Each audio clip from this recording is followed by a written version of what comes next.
Bonjour et bienvenue dans cette vidéo, c'est Anis du site Réussir le GMAT et aujourd'hui on va discuter de combien de temps il vous faut pour réussir le GMAT, donc combien de temps vous allez préparer pour le GMAT pour réussir ce test. Alors il y a deux facteurs très importants qui vont nous aider à répondre à cette question. Le premier facteur c'est l'état initial.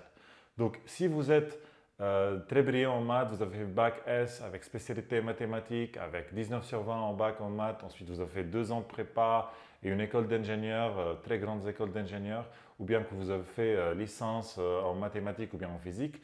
Donc forcément, vous êtes en contact journalier avec des équations mathématiques, donc vous êtes vraiment à l'aise dans la partie quantitative. Donc dans ce cas-là, il vous faut un petit peu de travail pour maîtriser cette partie du GMAT. Prenons un autre cas, donc une personne de profil littéraire qui a fait licence en philosophie ou bien littérature anglaise.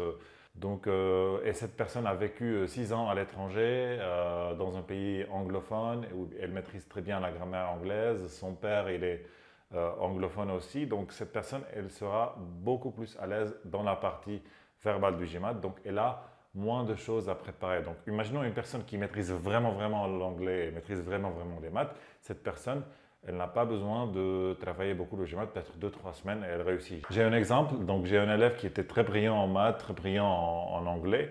En 3 semaines de travail avec moi, il a pu augmenter son score de 700 à 760 juste en bossant pour 3 semaines.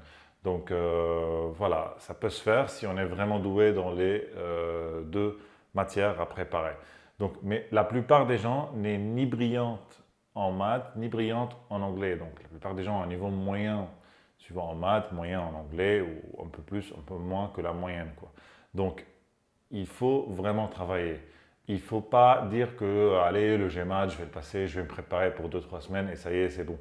Bossant pour 2 heures par semaine, ça ne va rien faire. Le GMAT, c'est un test exigeant et il faut bien se préparer pour le réussir. Donc, si on a un niveau moyen en maths, moyen en anglais, j'estime le temps de préparation entre 1 mois et 3 mois. Ça dépend combien de temps vous consacrez au GMAT par semaine et votre vitesse d'apprentissage. Et là, on va parler du deuxième facteur qui est aussi très important, c'est la vitesse d'apprentissage. Donc, prenons aussi deux exemples. Une personne qui bosse 20 heures par semaine le GMAT, et il comprend très bien les notions, il prend note comme il faut, il fait des exercices, il refait les exercices, il fait tout par écrit et il comprend les stratégies très bien. Donc cette personne va avancer plus vite qu'une autre personne qui va bosser seulement 5 heures le GMAT par semaine et il ne va pas bien bosser le GMAT, ça veut dire qu'il ne va pas faire rien par écrit, il va juste lire des textes ou regarder des vidéos. Donc cette personne va avancer très peu. Et pour cette personne, elle aura besoin de 3, 4, 6 mois ou même elle ne réussira jamais le GMAT. Donc voilà, il y a deux facteurs pour déterminer combien de temps global pour préparer le GMAT, c'est l'état initial et la vitesse avec laquelle vous avancez. Alors, pour aller plus loin, je vous ai préparé une formation de 25 minutes dans laquelle je résume les 10 erreurs que la plupart des gens font lors du GMAT.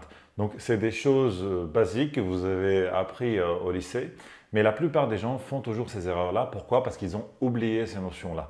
Et c'est beaucoup plus simple de maîtriser des choses qu'on a appris déjà que d'apprendre des nouvelles techniques, des nouvelles astuces. Donc, dans cette formation, vous allez apprendre comment éviter les 10 erreurs les plus fréquentes dans le GMAT. Donc, vous pouvez avoir accès à cette formation juste en cliquant sur le lien en dessous de cette vidéo. Donc, je vous rappelle que cette formation, elle est très importante. Et une fois que vous avez maîtrisé le contenu dans cette formation, vous allez gagner beaucoup de points dans le GMAT. Et je vous rappelle aussi pour ceux qui veulent avancer encore plus loin, si vous voulez faire des cours de GMAT avec moi ou avec le prof spécialisé dans la partie verbale, il faut juste envoyer un mail sur réussirlegmat@gmail.com et voilà, je vous répondrai dans les plus brefs délais. Donc, pour avoir la formation gratuite, n'oubliez pas à cliquer sur le lien en dessous de cette vidéo et moi, je vous retrouve dans une autre vidéo.